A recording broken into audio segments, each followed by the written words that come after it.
Welcome to another episode of 50 Shades of Shilamida with your hostess, me, Shilamida. I am super excited today to welcome my new guest. He is a mastermind brother of mine, which has never happened before. I've been in many high-level masterminds over the years, and it's usually all women. So this has been like a really great treat to have a male energy, and I know you guys are going to love him as much as I do. I would like to introduce to you Michael Edwards. He is a speaker, a healer, a mentor, and a coach. He trained with world-renowned therapist and author Marisa Peer in her groundbreaking method of hypnotherapy called RTT, and has been referred to by Marisa as one of her proteges. Michael works with the conscious and the subconscious mind, as well as deep emotions and energetics, in order to help his clients heal from trauma, break through limitations, and catapult towards massive growth, happiness, and success. I am so excited. Welcome, Michael, to the show.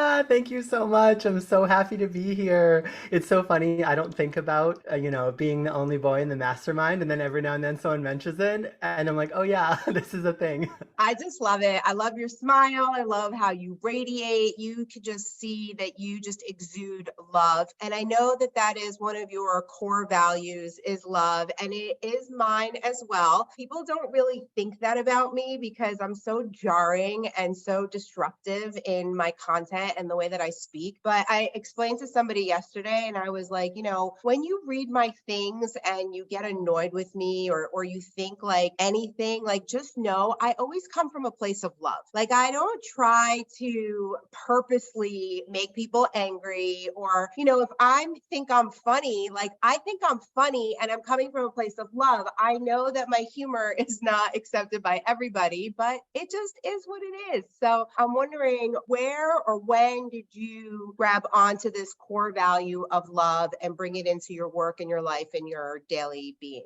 Oh my God, that's such a good question. I feel like as a core value, it kind of has been there my whole life and I never really realized it. But I think I'll speak to where it came in with my work first, because Marisa is so smart, and she really teaches that the deeper you go into the mind, the simpler it gets. And it's really true. It's sort of this primal childlike simplicity. And I think a lot of people think of like, oh, deeper into the mind is more complex, but it's not. It's simpler and it's nuanced. And she taught me that there's only three things wrong with people: is that they feel not enough, that they feel they're different and they can't connect, or that they think whatever they want isn't available to them. And so in regressing people in hypnosis and really teasing out these stories and beliefs and kind of understanding what was going on, I realized that even when those beliefs came up, if you kept sort of teasing it out to its core, it always in some way went back to love. It would sound something like, if I'm not enough, then I'll never be loved. If I can't connect, then I can't get love. And if what I want isn't available to me, then I'll never be worthy to receive love. And of course, there's so many variations on the way this shows up in people's stories, but I started to kind of write on every intake form, how does this relate to love, as a reminder to myself, because we spin so many stories that it can become easy to get distracted by what people are presenting instead of going right to the source. And so it was a reminder for me for a long time that if I just remember to think about how it links to love and ask what's good about it, then I can always figure out sort of what the root issue is. And then it happened in our mastermind, we're reflecting on like, what are you really about? And I was like, when I was a little kid, I was always kind of obsessed with love, and I used to dream up about, growing up and falling in love. And then when I was a choreographer, I used to make dances that were all about love. And then when I was a photographer, I used to photograph weddings because my favorite thing to photograph was love. And then I was just like, oh my goodness, this is such a core fundamental part of who I am as a human being. And I think that's beautiful. Well, that's why I'm super excited to have you on the show this month, because all the shows are surrounded about love, because I'm hosting a self-love experience right now. And I'm really trying to help people connect to loving themselves, because what I have found is that everything is either about seeking love or the lack of love, right? It all comes back to love, right? Yeah. And so for most of my life, like I was just seeking to be loved. Like I deeply desired for that unconditional true love. And, I didn't find unconditional love. Well, I didn't experience unconditional love until I became a mom. When I first became a mom, that was like when I first experienced what unconditional love was. But I didn't feel unconditional love towards myself until I met my now husband. And I was 31 and a half when that happened. And, it was a lot to get there. Like I think about the years that led up to me actually meeting him. And I did so much self-love work on myself. And this is like the misconception that people see or they think when they see us on social media and they see the highlight reel and they see all the good things and like, the beautiful hair and the great bodies and the great lives and the trips and all the things, right? And they just see this outside facade, but they don't know the work that led up to this massive amount of self-love. And, it took a lot for me. I had to do a lot of mirror work. I had to do a lot of affirmations. I had to do a lot of clearing. I had to do a lot of shadow work, right? So what is some of the stuff that you've done in your life that has gotten you to this place in your life where you're centered in love? Yeah. First of all, like same to so much of that, I was the same. I constantly used to seek relationships because I felt like I needed someone else to love me in order to be lovable. And, it's people don't believe me when I talk about this now because I've grown so much. But, a few years ago, I couldn't even look at a photo of myself because I was just so critical and self-loathing. And so I just hugely resonate with what you said, and I think when we think about love coming from the outside, what we don't realize is that we'll only accept love to the degree which we love ourselves. And I see this all the time with clients, it's like people will actually have love and they're rejecting it because it's so unfamiliar. And it goes, this couldn't possibly be true. This person couldn't love me like that. I'm not good enough. And so that's where I think a lot of self-sabotaging comes from in relationships. But the short answer to your question about like, what did I do myself is definitely mirror work and affirmations and learning to talk to myself differently, but also RTT. And I actually had a session with Marisa on this, and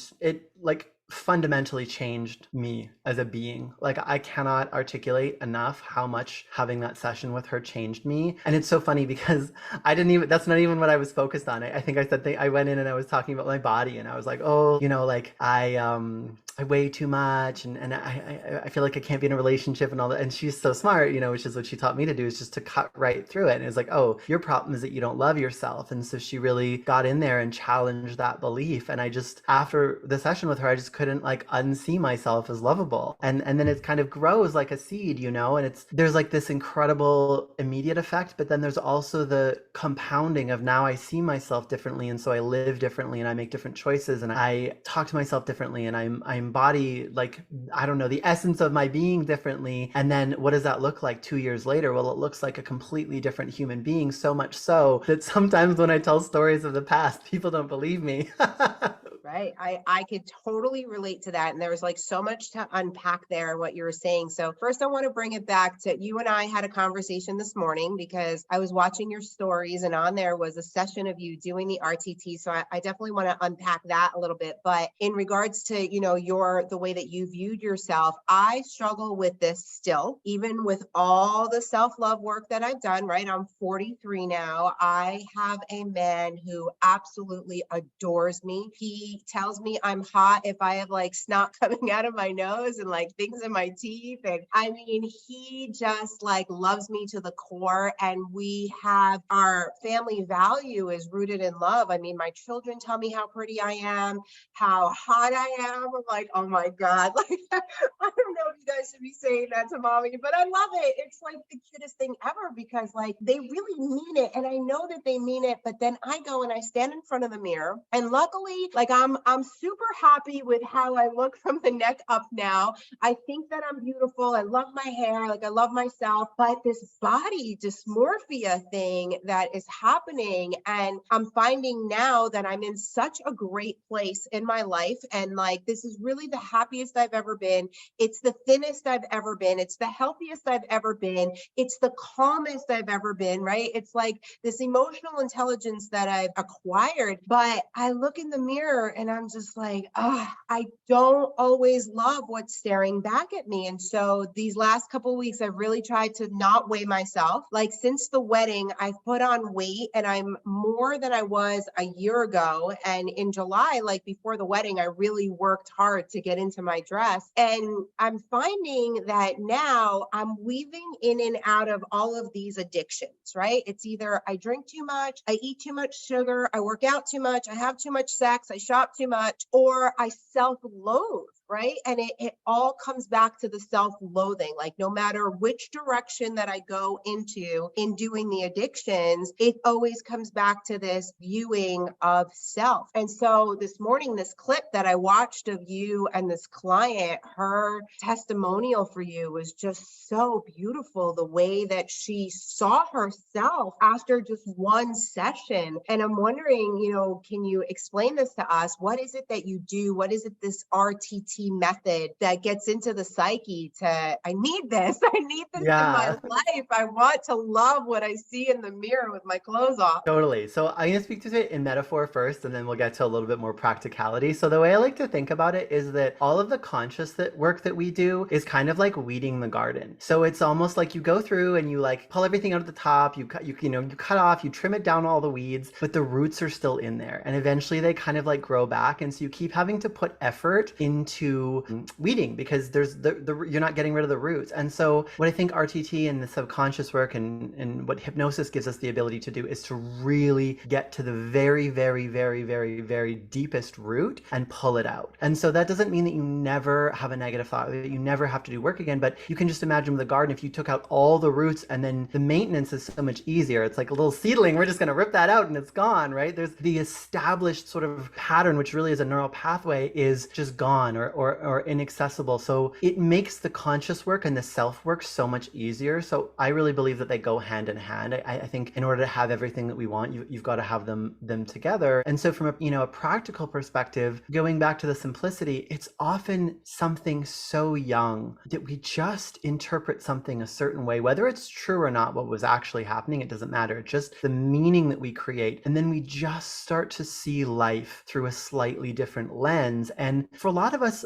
we go through periods where we're okay. And this is why I think people are resistant to the idea that, a lot of this stuff comes from childhood. I don't necessarily know that it's the problem comes from childhood always, but I think in childhood, you're primed for the meanings you create later in life. So what that might look like is mom is screaming at me when I'm asking for help for homework because she's like stressed out about doing the dishwasher. And I interpret this as like, she doesn't love me or something's wrong with me. And I'm okay for like quite some time. And then I have a partner, a boyfriend or a girlfriend when I'm 22, and it was my first love and I'm so in love, and then I have a dramatic breakup as we do when we're young. And all of a sudden that breakup feels like proof of this little belief I've had all along, which is that I'm not lovable and I'm not good enough. And now it compounds. And now those glasses are on. And now the mind loves evidence. So it goes through and it's collecting evidence. So I look in the mirror, oh, that feels like proof I'm not good enough. Oh, I flirted with this person and they didn't message me back. That feels like proof. And so everything feels like evidence of this belief. And so you can be doing all of this conscious work that's incredibly positive, but the mind can't really hold conflicting beliefs. And so that deeper one will always resurface. But, in the situation with a client, a lot of it is going back, understanding what's the feeling, where did this come from? And then you can relook at it with your adult mind and go, did your mom actually not love you? And it's like, no, my dad was a deadbeat and he never helped with anything. And she was a single mom trying to raise 3 kids. And she actually was doing that because she loved me. And I just, in my child's mind, interpreted it that whole way. And so you flip, it's almost like I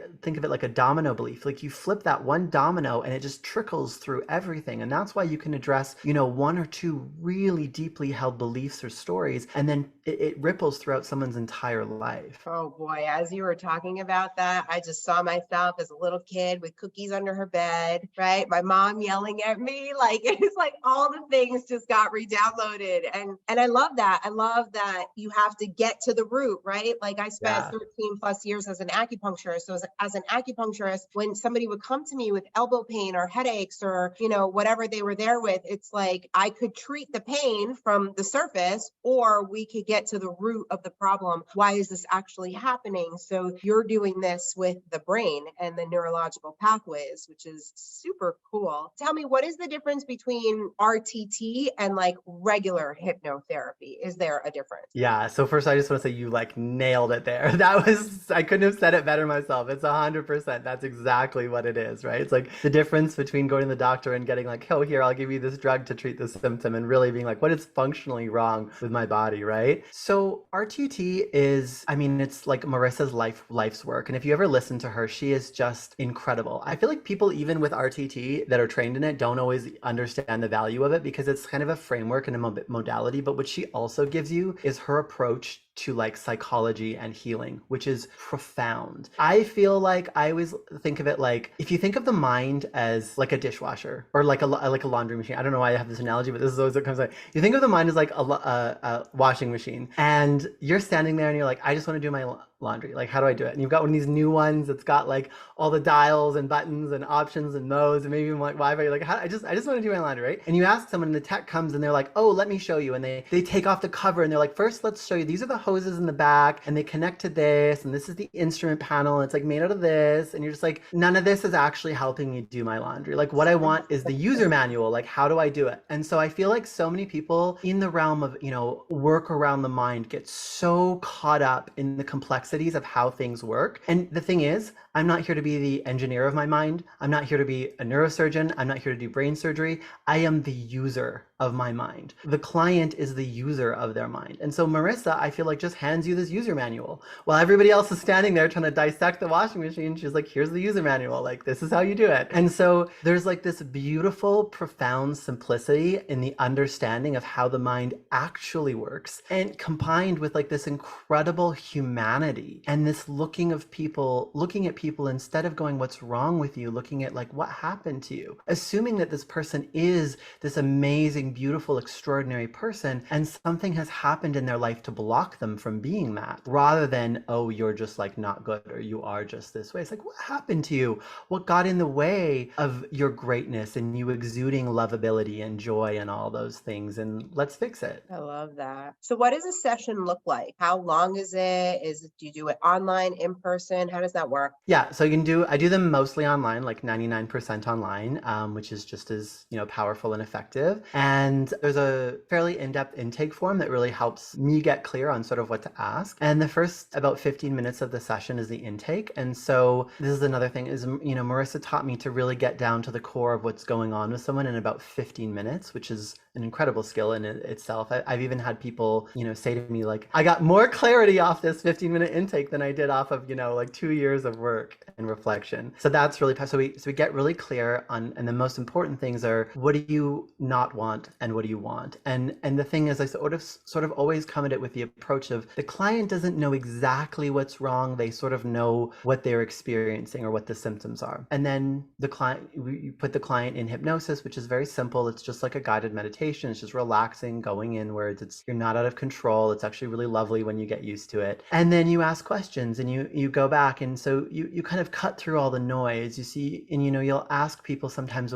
what's going on, and they'll tell you this long story, this convoluted thing about their history of dating. But then you ask the subconscious and they just go back to, I'm sitting on the playground and I'm 7 years old and no one wants to play with me. I feel like something's wrong with me, right? And it's so simple. And then you just get right to it. And so we investigate and we get all the information, we get the feelings, we get the meanings, we get the stories. And then this was a huge breakthrough that Marisa talks about in the way that she sort of RTT became what it is that you sort of diagnose or work it. We don't actually diagnose, I shouldn't use that word. We work it out with the client. We call it interpret. So I, with the client, lay it all out. Like, this is all the evidence we've collected. How do you think all of this has led to what's going on today? And with the client together, you work it out. And then once you understand why, why, you can interrupt it. You can challenge that. But did your mother really not love you? Or is that just like what you interpret, right? Did really no one like you on the playground? You start to challenge this perspective. And sometimes you have to be a little bit like a lawyer, like the mind will present its case. And then I have to sort of present my case and help convince the client of the good in them. But once you've made that change, I call it the flip. There's this moment you can feel it. And I feel like some of the most powerful ones that I've had have actually been with moms. There's this one session I think of in particular, and there was this woman and her mom. She had a really difficult relationship with her mom. And so she had felt like she wasn't good enough and she wasn't lovable, and she constantly felt like she had to earn love. And when I was asking her about it, like, what proof would you have of the good that you are lovable? And she was like, well, my husband's amazing and my kids tell me all the time, you're the best mom in the world. But you see, because she didn't think she was lovable, she was rejecting that. And so as we teased it out, we said, do you think that there's any possibility that all of that's happening and they're saying that because they mean it, because they love you? And you can just see this moment that she let it in, and it's just tears. It's like a lifetime of love that's been held at bay can suddenly go in, and it's like an artery that unclenches, and now you can give and receive love. And of course, love isn't something you give away and then you have less of it. It's something you amplify. So it just amplifies all the love from someone. And then the last step is we call install. So it's the last section is recorded and you get your own personal hypnosis recording. And it's all of the positive realizations from the session, the positive thoughts, the positive, reframing. And then the client goes home and they listen to this recording every day for 21 days to just wire in the new thought patterns. And, if you nail those 4 steps, it can change someone's whole life. Gosh, I love that. That was so relatable to me because, I grew up feeling that I wasn't loved. I had to do a lot of mommy work in all the things, right? And I'm not shy to say that like the role of mom is not my favorite role in the world. I'd rather be doing 100 other things than trucking to soccer practice and all the things. But just this whole receiving thing is something that I've really been working on in the last year and a half. And I have to say, like, there are just days where I just cry in gratitude. I'm so grateful for the love that I receive. And my children, every single day, at least one of them say to me, you're the best mom in the world. Thank you so much for loving me. Like they thank me, like they get it, and I'm so proud of myself that even though this is how I grew up and this is what I felt, that it's not what I'm passing off to the next generation. And I'm starting to love the mom role, it's really growing on me recently.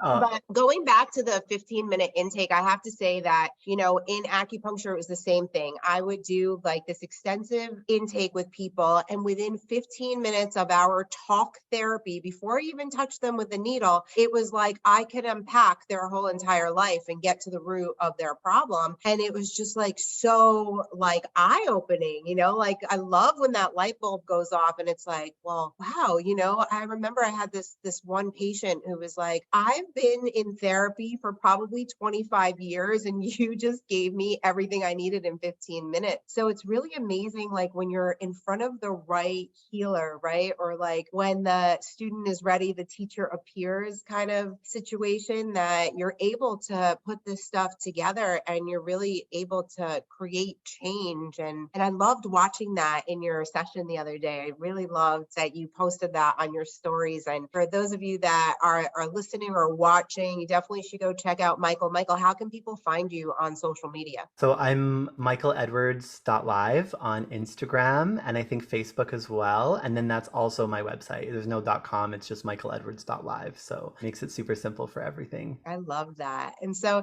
now putting the work away and all the things, what is something that you want the world to know about Michael Edwards? People that are being introduced to you for the very first time, what do you love? What would you stand for? Like, what do you want the takeaway to be? Oh man, I feel like that's such a loaded question. We've got time. I think that if you have a dream that you're not crazy, because I think we've all been kind of like indoctrinated into this world. And I think people, see us, see me, and people that, we work with and are connected to, and it seems like we've always been this way, or everything's been easy and obvious. And the truth is, It wasn't. And before I started my journey with RTT, I hit a real low of my life. Like my career with dance had ended. I was living in my mom's basement. I was in debt. I was like overweight. I was self-loathing, and it looked unrecognizable to you now. And I had this idea to do this thing, and it absolutely seemed crazy to everyone. And I always felt too sometimes, like I didn't fit in, but in some ways that's a good thing because I was meant to fit in with all of these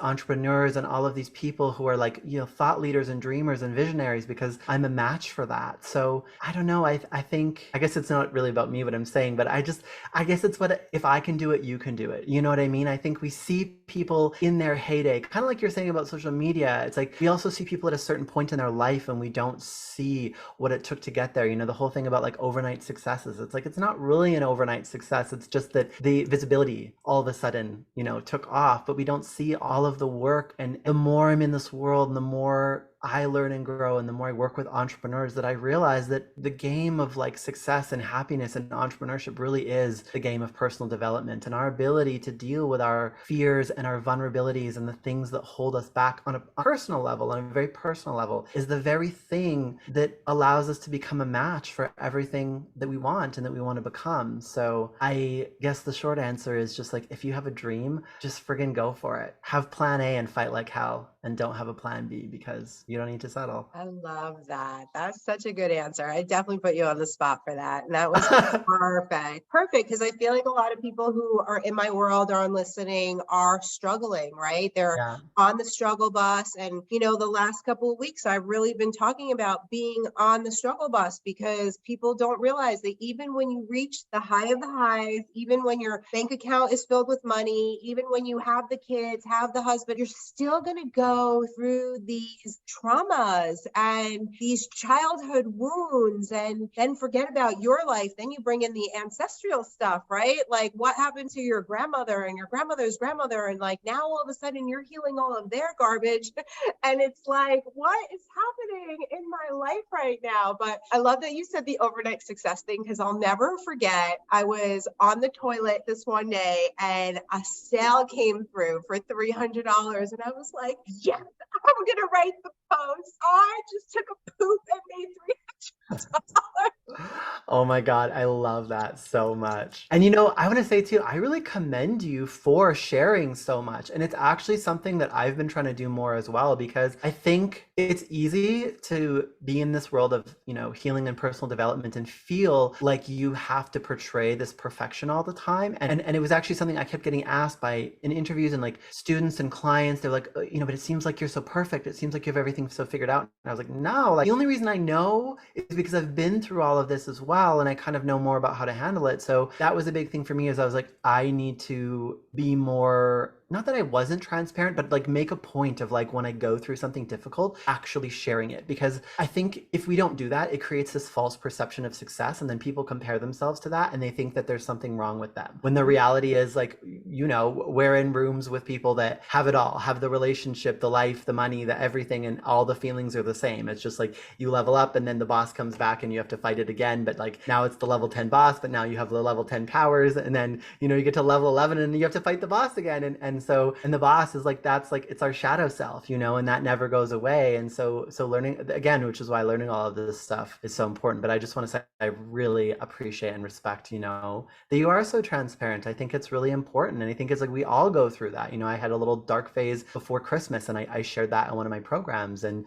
I go through it much faster than I did once upon a time because I understand so much, but it doesn't mean that it doesn't happen. And so if we can just stop shaming ourselves for having not good feelings and not good thoughts, then we can address what's actually going on, instead of, compounding the shame or compounding the guilt or compounding the I'm not good enough. Yeah, totally. I mean, a couple of things happened for me. The very first time when I declared that I was going to be a speaker in 2017, I went and I spoke in a women's circle, and it was at like a therapist office. And one of the ladies had said to me at the end of the thing, she was like, why would I listen to you? Like, you have the most beautiful hair, you're covered in diamonds, you're gorgeous, like you have everything, right? And I was like, lady, you don't understand. Like just a few years ago, I was 250 pounds and I was living on food stamps and I had 0 diamonds and my hair was so short, you wouldn't even recognize me. And, in that moment, I was like, oh my God, I'm like, I could never go to another speaking event without bringing like some kind of,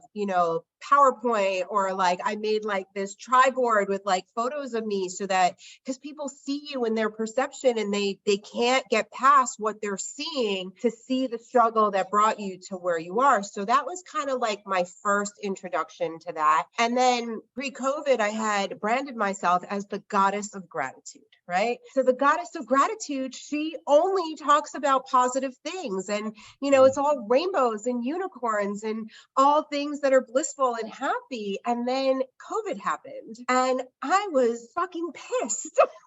And I thought that the whole world was about to wake up to everything that I knew. And instead, everybody was asleep and things were getting worse. And so I couldn't keep my mouth shut. And all of a sudden, this pedestal that I had created of rainbows and unicorns was being shot down, and people were angry with me. And I was being canceled, and I was getting like threats, and people were like going to my mentors and telling them that they would never work with them because they work with me. And, it was really eye-opening. And I spent 2 years in my shadows. I spent 2 years in deep, deep shadow work, going through past lives, seeing what a truth teller I was in all the other lives, and how I got crucified for it. And I swore in that time period that if I was going to be a public figure, that I was going to show all the sides of me, because I live this amazing life. I really do. And like you said, when I self-loathe, when I go through these lulls, when hard things happen, I'm able to move through them so quickly. And that's what I'm trying to share with the world, is that we're going to go through hard things all the time. We're always going to have something, it's like you have the perfect family, and then the high school calls and says, well, your son is failing a class, or you think that your little guy is like the walking Buddha, and then school calls and says he was yelling at another kid. And it's like, like you go through these things, and a lot of people, they go through the thing and it lasts for a really long time. They get mad at something and they're mad for weeks or months, or, there's a lot of revenge and regret. And, my messaging is to let people know that whatever you're going through, you can move through that quickly. And if you can't move through that quickly, then there are modalities out there that will help you to move through things much faster. It's not about living a perfect life. It's about being able to move through the things so that you can live in the duality of life. Snaps for that. I've been trying not to snap because it's a podcast. They don't erect the audio, but like snaps for that. So what do you think is like a key component to you that helped you navigate that? Like that's a lot, right? Like getting that hate, getting that cancel culture energy on top of like COVID's happening, so many things. Like what were some, like, I know you said shadow work and the self-reflection, but like what were some like key things or like key moments that helped you get through that? The shadow work was huge. I have to be honest, I smoked a lot of pot during that time, which I've since stopped, which is amazing because I've smoked pot for a really long time. But pre-COVID, I was a nighttime smoker. And then like, as COVID went on, it like creeped like earlier and earlier and earlier, to the point where I would drop off my kids, I would come home and I would start smoking, and it would be all day long. And mentorship, finding Melanie Ann Layer and being in her containers, she really, she validated me. She saw me for who I was. She felt my heart, and it was super helpful for me to work through a lot of the things that I had to work through. And during that time, because I had more free time, I was able to do her femme fatale, which really helped me heal a lot of the mommy issue stuff that I still had. And I've been doing the spiritual work for a really long time. I'm 43. I found Kabbalah when I was 23. So it's been 20 years of spiritual practices and works. And, I've done hypnotherapy in the past, and I've done done all kinds of things, acupuncture there's different levels of acupuncture and you name it. Like if I see it and I'm like, oh, that sounds great, like I'm all in for it. And really just strengthening this emotional intelligence, because when I first met my husband 12 years ago, I was 200 pounds at the time, living on food stamps, putting myself through acupuncture school. I was a single mom. And I remember the first night, like I turned to him and I'm like, I'm going to be famous one day. And he was like, okay.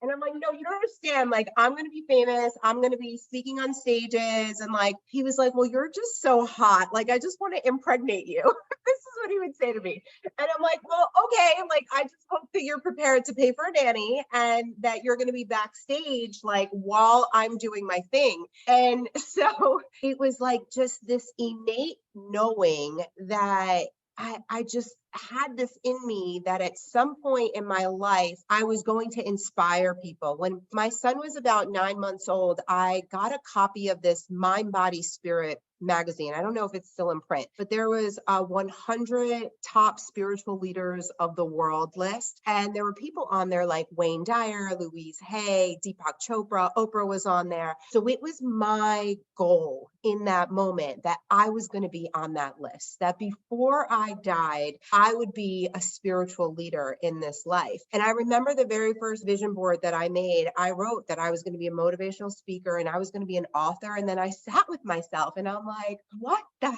hell are you going to speak about? Like my life was in shambles, right? Like I didn't even know how I was going to eat dinner. I ate Subway sandwiches for an entire week one year and I'm gluten-free now. So you can like just imagine what that was doing to my system. But I just knew deep down inside that like I was supposed to tell my stories, that I was supposed to overcome things and like be the light for somebody else. And so, over the last 2 years, I just realized the more real I can be, like I can handle the hate. I can handle the dislike. I can handle it because the love that I've cultivated here in my home, most people, they will never feel an iota of what I have here, So take it all away. If I was just left with my family, and that's part of, what COVID really taught me was like, I don't need the house. Like when COVID first started, my husband is very successful in his business and he is a produce purveyor to restaurants. And so when restaurants shut down, his business tanked in 3 days. He went down 90% in business and we lost almost $800,000 in fresh produce. Wow. And so in that moment, my entire life flashed before me and I thought I was going to be on food stamps again. And so I went into the worst trauma response of all time because I was just like, oh my God, like, look at all this that we've built and created together and it's all going to go away. And what I didn't realize then is I'll never end up on food stamps again. The whole food stamps thing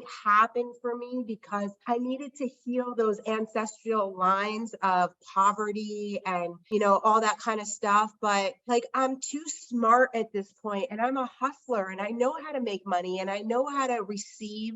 But it was hard for me in the beginning to really understand that. So when the cancel culture started, I was like, oh my God, everything that I've worked for, it's all going to go away. But I realized in that moment that like, I didn't need any of that.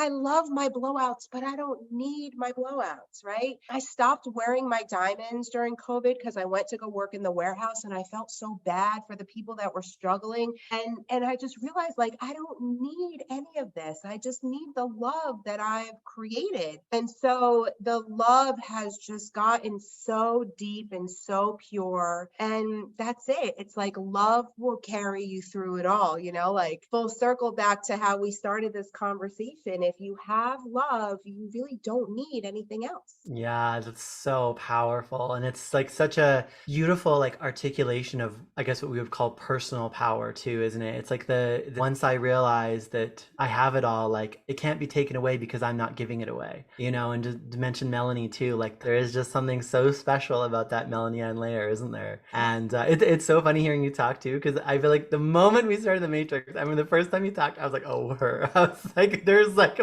some similarities there. And it's hearing you talk about this too, because it's so funny because I know I'm like, I don't know, my career, I guess, guess right now anyways, is that, I'm a coach and like hypnotherapist or hypnotist, but I always kind of in the back feel like, I feel like I'm actually a spiritual teacher. Like I almost feel like that's like the long, so hearing you talk about that, I'm like, oh, I so identify with that. But, I love that you brought up emotional intelligence, because I think for me, it was like the first piece was I just learned such a beautiful understanding of the mind. And I think for so many of us, the mind gets in the way of everything else, of like experiencing consciousness and experiencing like your emotions on such a deeper level. And to me, before I met Melanie, emotional intelligence was like being able to label your emotions, and like now it's inquantifiable. So I'd love to hear, like, what does that mean to you now, emotional intelligence? Well, so, the one piece that I forgot to talk about is human design. Ooh.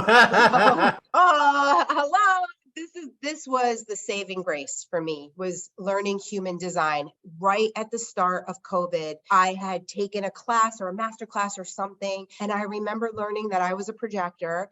And in that class, they were like, you have to take a nap in the middle of the day. And I literally like almost had a panic attack on that master class. I was like, are you guys out of your mind? Like, here I'm like this successful acupuncturist. Like, I would see 4 patients in an hour. I was a hustle, go, go, go. And these people are telling me to take a nap. I don't even like to take naps. I'm not a good napper at all. And the human design piece has been so, so incredible, because the more that I learn about my design, the more I fall in love with myself, because I'm like, oh, this just makes so much sense. Right? So for those of you listening that don't know about human design, I highly suggest you go listen. I'm going to find somebody to put on our show. Maybe I'll ask Amy if she'll come on the You show. should. But for those of you that know about human design, I am an emotional projector. And this week, actually, in our mastermind, I learned that I have 2 waves of emotions. And our mentor explained to us that the one wave, that people that usually have that normally seek out professional help for that wave of emotions. And so learning this about myself and understanding that the moon affects me in the most egregious way ever, and the combination of the two can be so explosive for me, has just been such a gift, because my children now know, right?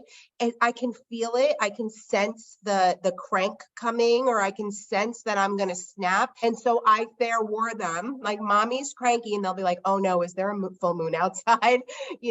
So that piece has been so huge for me. And the other part of, I also have a defined heart ego center, and that is my second emotion. So a lot of the things that I used to fault myself for, or when I would listen to other people fault me, like, oh, look at her, she's so egotistical, or, like, look at her, she wants to be on stage, or, like all that like side chatter. It's like, no, I'm supposed to be on stage, Yeah.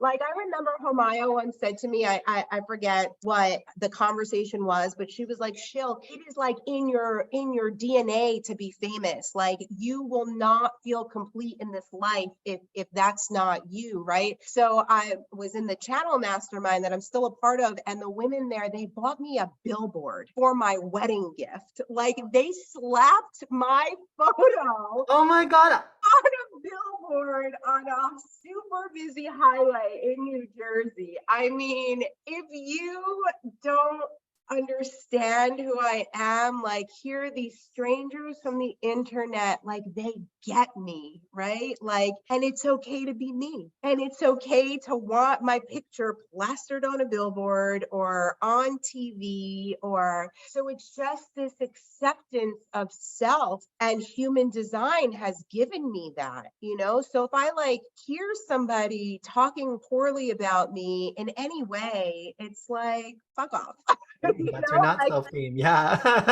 like, go take a look at my human design. I am completely aligned with who I am. And Yeah. so prior to COVID, And prior to learning all of that, I hid a lot of that stuff, right? Like I was embarrassed or I was ashamed or I thought like something was wrong with me. Like, what's wrong with you? Like, why do you feel this need to be in the spotlight? And then it's like, no, my chart says I'm supposed to be in the spotlight. It's not like, it wasn't like this thing that I just made up out of nowhere. So I highly suggest everybody listening go pull up a human design chart and start learning about yourself, right? And you are also a fellow projector. Projector, yeah. So I first just want to say I saw that billboard thing. I remember Melanie posted it somewhere. Someone posted it somewhere. I don't know if it was one of the groups, but I remember seeing like, oh, the channel ladies like did this, and I never connected that that was you. So I saw that. So first of all, that's so cool and so exciting. I feel like it's something coming full circle. And yeah, like human design for me, I was so resistant in the beginning. So I was just kind of like, oh yeah, whatever. And I went through this very like literal, logical, like science phase, and that's kind of where I was when I started my journey with RTT. And so I was just kind of like, so show me the research on that. Like, what is this? It sounds so woo-woo, right? But the thing with human design for me is that I had also started to journal at that point. Like, who am I actually? Like, it was almost like I was taking an inventory of my skills, my traits, like, who am I actually? And it was very specific, right? It was like, I'm actually a lower energy person. I actually do really well with one-to-one interactions. I actually, and it was just like so much clarity and self-reflection. And then when someone finally got me to look at my human design, it was literally like they had taken my journal and like it was the same, and it's so specific. And once I stopped resisting and I just kind of gave in, and I was like, all right, I was like that with everything spiritual. I feel like I'm so woo woo now. I don't talk about it that much, but I'm starting to more. But it changed my whole life, and I've seen it change people's lives as well. And even just in the advice that we've been given with Amy, who's incredible. Like she's the queen of human design. And I agree. I think she'd probably love to come on your podcast. So, but yeah, it's changed. You take these little pieces of it as advice, and it's like all of a sudden life feels easier and lighter, and I feel more like I'm in alignment. And I went from, being like, well, you need to do this and you have to work on this thing and you need to get this page done or whatever on your website. And then to being like, I'm supposed to feel free and successful. And right now, going to the organic grocery store and like stocking off on everything healthy and delicious will make me feel free. And you do it. And then like, and also my space, I realized that my space, when my space is meticulous, like perfect, I feel really like it feels really good. And they did those things. And then lo and behold, it was like, I couldn't stop myself from doing the business things that I need to do, not because I had to do them, because I wanted to do them, because it's almost like this feeling of freedom and success starts to compound. And then you're like, ooh, this is what gets me up in my highest vibe. And when I'm in my highest vibe, I want to create my stuff, because that's how we share it with the world. And suddenly you're doing all this stuff without having to force yourself to do it. And, it really is like magic. So yeah, I couldn't be more. Yeah. Yeah. And and you make it your own. It's like Yeah. taking a nap in the middle of the day, like that was not an option for me. But I right before I knew we were going into lockdown, I went to the hot tub store and I bought all the chemicals for my hot tub outside, and I cleaned it and I filled it up, and I started going outside at 2 o'clock in the afternoon and going in the hot tub. And then like I remember like the first time I took a bath at like 11:30 in the morning, and I'm like, oh my God, should I be doing something? Like, am I allowed to be in this bathtub right now? And so this version of me that spends a lot of time in my bed. I'm in my bedroom a lot. I bought a fireplace, so it's like nice and cozy in here, or I'm in the bathtub, right? I would just love you. I'm such a daytime bath person as well. Like it's ridiculous. I actually like when our call went over this morning, I turned off my camera. I was in the bath.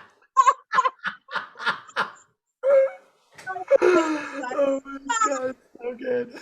Yeah. So, and it's like there was a time not that long ago that it would have been wrong to Yeah. take a Oh yeah. bath in the middle The of the shame and day, the right? guilt, like I identify with hugely. I think that's Yeah. such a controlling emotion, right? And it's like you said, it's like, no, that's your true heart desire. And you really want it for an altruistic thing, but it's still like, yeah, the shame or untangling shame and guilt has been huge for me as well. And just claiming like, no, these are my desires. Like I've always loved nice things and wanted, success and wealth. And I got, I used to buy expensive sunglasses when I was in my early 20s, and my family would like shame me for that, and I felt like it wasn't okay to like want nice things, and it's just like I've been like this since I've been a kid. Like it's fundamentally part of who I am, and yeah, it's just so good to not have to feel guilty or shame around who we Yeah, and are. then when you enter into these arenas and then you find, soul brothers and soul sisters, like we belong together, and then it makes sense. Like the channel sisters, like I'm like, what genius like came up with this idea to like buy me a billboard. And then the day I went, I thought it was like running like a day longer. So I went to go see it one last time and it was down. And I called my husband. I'm like, my billboard is gone. And he's like, well, now I know what to get you. And I'm like, this is amazing. Not the only time I will ever be on a billboard. And it's like just accepting yourself for who you are. And it really all comes back to love, right? Like if we can Yeah. get into this theme of love and loving ourselves, and like I'm really interested in this RTT. I'm definitely going to book a session with you. I need to unpack the body dysmorphia part because it's like it's the missing link for me. Like it really is. I talked about addictions last week, and I don't want people to think like I'm all of a sudden going to be at AA and sex and not whatever wherever I have to go for all these places, because it's like I'm able to control all of the things because it all comes back to the one thing, which is the self-loathing, right? It's like Yeah. if I'm doing things in excess, then I'm able to shame myself for it. And then it perpetuates this like whole cycle. So I'd love to get into that brain and work things Yeah. around. And this was so awesome. I love you. I love your heart. I love having you in my world. I hope everybody that's listening goes and checks out Michael Edwards all over social media. Tell us again where to find you. It's michaeledwards.live on Instagram, Facebook, and that's my website as well. And for those of you that are new to my world, thank you so much. My name is Shilamida. You can find me all over the internet by spelling my name correctly. It's Shilamida. There are no E's in there. My website is shilamida.com. You can find me on Instagram at 50 Shades of Shilamida. I also have a Goddess of Gratitude page if you want to go check out my older work. You can find me on Pinterest. I am the Pinterest queen. I love to hang out on Pinterest. And of course, Facebook. If you are interested in joining the self-love experience, it's complimentary. Come find me, email my team, support@shilamida.com. Come increase your self-love vibrations, reach out to Michael, do something for yourself today. Thank you for joining us, and we will see you next time. Yeah, I just want to say love you too. Thank you so much. Bye-bye. Thank you so much for coming on the show.